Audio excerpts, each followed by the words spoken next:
दिल्ली में transfer posting के मुद्दे पर दिल्ली सरकार और केंद्र सरकार के बीच तलवारें खिंची है, ये बात तो आप जानते ही।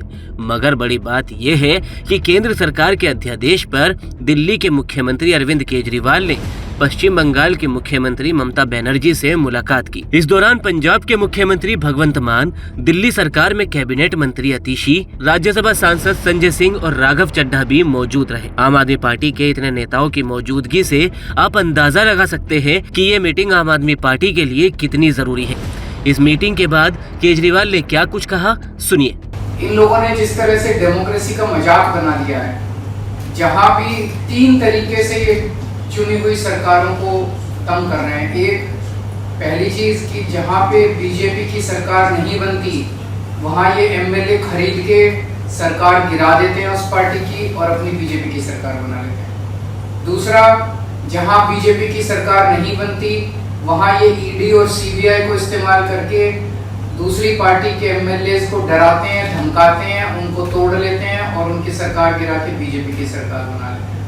तीसरा, जहां बीजेपी की सरकार नहीं बनती वहां कानून का गलत इस्तेमाल करके गवर्नर के जरिए ऑर्डिनेंस पास करके ये तरह तरह से उस नॉन बीजेपी गवर्नमेंट को काम ही नहीं करने दे।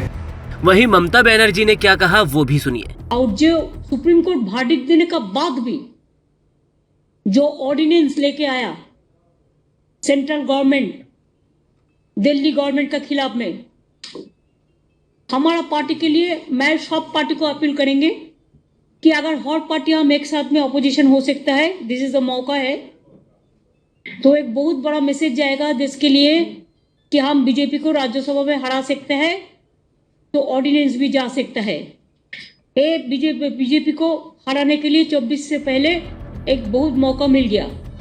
इससे इतर राज्यसभा सांसद संजय सिंह ने भी केंद्र सरकार पर जमकर निशाना साधा। अगर हमको भारत का लोकतंत्र बचाना है, अगर हमको बाबा साहब डॉक्टर भीमराव अंबेडकर के द्वारा लिखे गए संविधान को बचाना है, अगर हमको इस देश के संघीय ढांचे और सुप्रीम कोर्ट को बचाना है, तो सारे विपक्ष को एकजुट होकर इस अध्यादेश को जब बिल के स्वरूप में राज्यसभा में आएगा उस वक्त इसे गिराना होगा।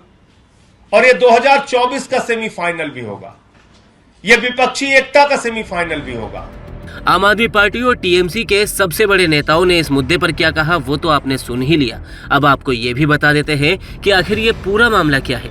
दरअसल अरविंद केजरीवाल दिल्ली में प्रशासनिक सेवाओं के नियंत्रण पर अध्यादेश को लेकर केंद्र सरकार के खिलाफ अपनी सरकार की लड़ाई में विपक्षी दलों का समर्थन हासिल करने की कोशिश में जुटे हुए हैं। आपको ये भी बता दें कि दिल्ली सरकार को सुप्रीम कोर्ट की ओर से दिए गए ट्रांसफर पोस्टिंग के अधिकार पर कैंची चलाते हुए केंद्र सरकार अध्यादेश लेकर आई थी। केंद्र ने अध्यादेश के जरिए ट्रांसफर पोस्टिंग के मामलों में उपराज्यपाल के अधिकार को फिर से उनको लौटा दिया है। बस इसी को लेकर दिल्ली की सत्ता पर काबिज आम आदमी पार्टी ने केंद्र सरकार के खिलाफ मोर्चा खोल रखा है।